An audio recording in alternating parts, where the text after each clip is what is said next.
Hello and welcome to the first of hopefully many video tutorials for RTS Creator.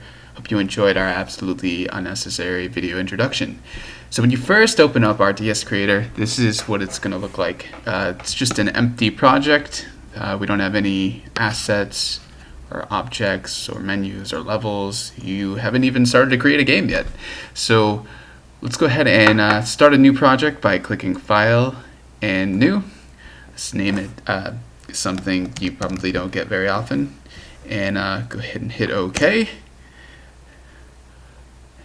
Project will load up, and you can see that we have some assets now. These are the default assets for the game. You can't remove them. They're kind of the basis for starting your RTS game. So now that we've created a new project, if we go ahead and hit the Run button, you'll notice this wonderful splash screen start up as if you started to run your game. You can choose the screen resolution and optionally full screen or not, and hit start, and you can see that it's just a blank game. We haven't started to create our game at all. It's just an empty window. So we can press escape, close out of that. So let's make an RTS game. So the first thing we're going to do is add a resource. So let's go ahead and right click on resources, click add resource, and let's go ahead and name this resource power. Next, let's add a heads up display. To do that, we right click on the HUDs node, and we're actually going to click import prefab HUD.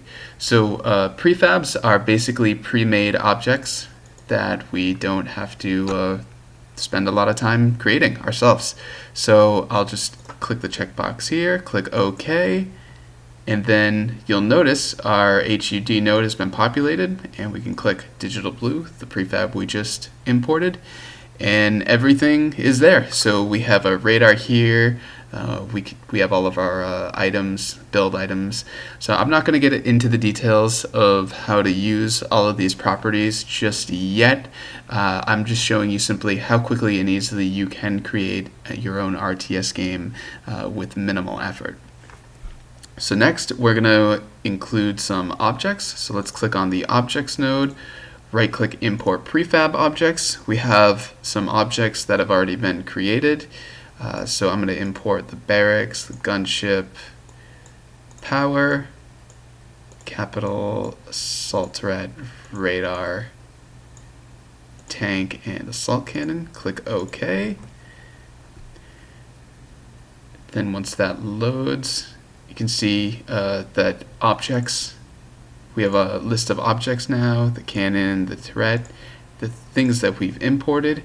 You may also notice that our weapons node is now populated as well, and this is because some objects actually have weapons associated to them. So the assault cannon's weapon, if I check its weapons in the node here, you can see that, if we check the assault cannon turret, its weapons, you can see that it has a cannon laser.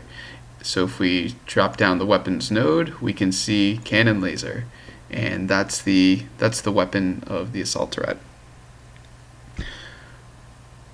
Next, we're going to want to create a faction. Right click, add faction. Let's name this faction Team Alliance, and we'll choose the heads up display that we just imported. There we go. Now we need to create a level. So let's click add level. Go into our levels node, we can see the level we just created. Let's call this level 1. Click the edit button. So let's go ahead and configure some of the properties for our level. By pressing Alt, the mouse can leave the pane. And let's go ahead and click level size. Let's make it a very tall and slim level. Adjust some of these scroll bars here. There we go, and you can see that our radar changed, adjusted to fit the map. Let's put player 1 at the top. By default, we're starting, these are the player start locations. So I'll place player 1 here. Let's go down, click player 2, we'll place player 2 down here.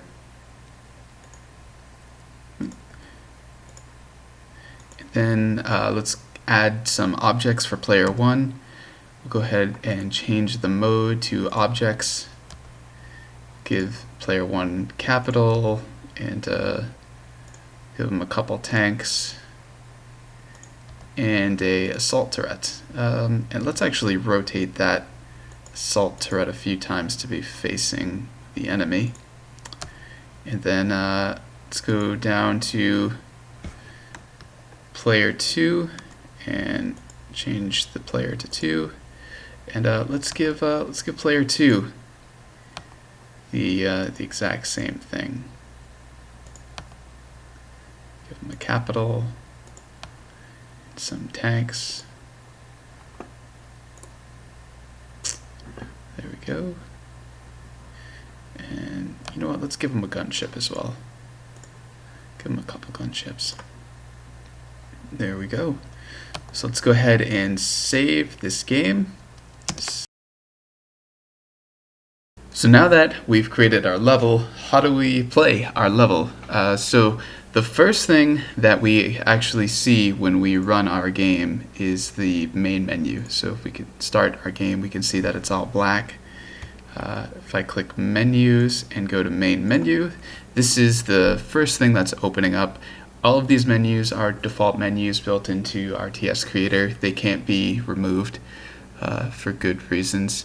So let's go ahead and click the buttons drop down, click add, call this button start, and you can see our button has been created right here. Let's go ahead and change this text to start, and let's center this a little. The width is 150, so I want to move it back 75 to make it centered, and the height is 20. Let's move it up -10 to, and there we go, it'll be in the center of our screen.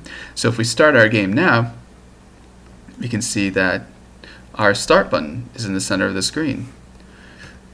Now to link this start button to our level, we want to give it an action, and that action will be to go to a level. So we click add under actions, we choose go to level from the drop down, OK, and then we can choose our level from the drop down, click OK. So there we have it. Now when we run our game, click run, and then we can click the start button, our level starts to load, and we have our level. So by default, the first thing that the reason why the game isn't started yet is because by default the the level starts with the briefing menu. So if I close out of my game, I can see that I have the briefing menu here, and this is how it starts off. So there's two ways two things we can do in order to get our game to start. We can either add a button to this menu that resumes the game, or we can edit our level to not have a briefing menu. So I'm actually going to go ahead and add a button that will start our game for us. So I'm going to click the buttons drop down, click add, we'll call this button begin, OK. So now I'm going to add some actions. This action will be game resume, so the game will continue playing, but we also need to exit out of this menu. So I'll go ahead and click the menu close action, OK, and we'll just rename this text to begin. So now when I run my game, go ahead and choose a screen resolution, click the start button, game loads, I get the briefing menu, and the objective is to destroy all enemies. Click begin, and the game begins.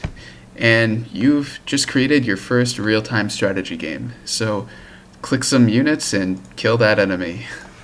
Hey, thanks a lot for watching. I hope you guys stay tuned for more videos and updates as RTS Creator continues development. Thanks.